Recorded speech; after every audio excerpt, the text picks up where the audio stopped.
Very inspiring to listen to the Prime Minister. His knowledge on AI and where it should be applied is very, very inspiring. And I think he was focused on how can we create solutions which the world will see it as the best.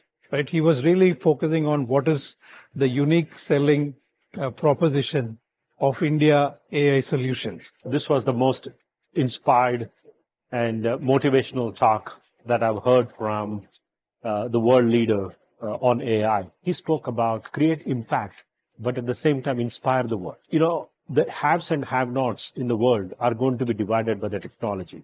So how can you use AI for the universal access, whether it's for health, for economic growth, for productivity? Really impressed by the way the Prime Minister had his vision. He talked about we should not only impact but inspire the world, which is a very powerful statement. He also made statements about how we have to become self-reliant in India and how we have to ensure that the privacy of the citizens is protected while we are leveraging AI. I think the way he talked about skilling India, building applications for India, building a sovereign infrastructure, and also helping the world.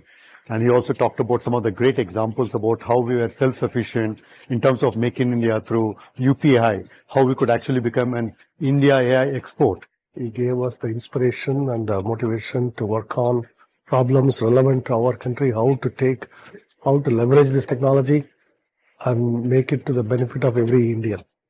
That is the mission, and also how to attain self-reliance in all this technology in our nation.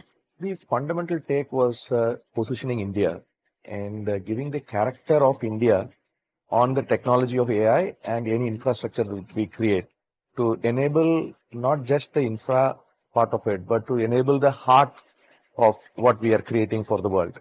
And I think in the message of the PM, that was the most important thing, of giving simple examples of showing how we will create AI infrastructure, but not just as an infrastructure, but as a real flesh and blood that will show Indian character and Indian ethos and Indian efficiency. But what really impressed me the most was his feel for what AI can do for India. As he very aptly put, we know technology as an industry, but he understands India. He has a vision for the country and is most enthused by what technology can do. And his call for welcoming technology, but not being dependent on others, but to develop our own capacities as a country. That has been most inspiring. This was a very energizing meeting, and the Prime Minister's speech was indeed very erudite, broad-based. Prime Minister emphasized, for example, the importance of skilling our youngsters, not just for immediate needs, but also for future needs. I think it was great to be here today and got to hear a lot of good things from the Prime Minister about how his vision for AI in India should be, and the push for a collaborative effort where we pull in all our resources and try to make India a leader at the global scale. So really aligned with that vision, and happy that we have a leader who is pushing for leadership at the global scale, and also willing to put in resources to enable that to happen.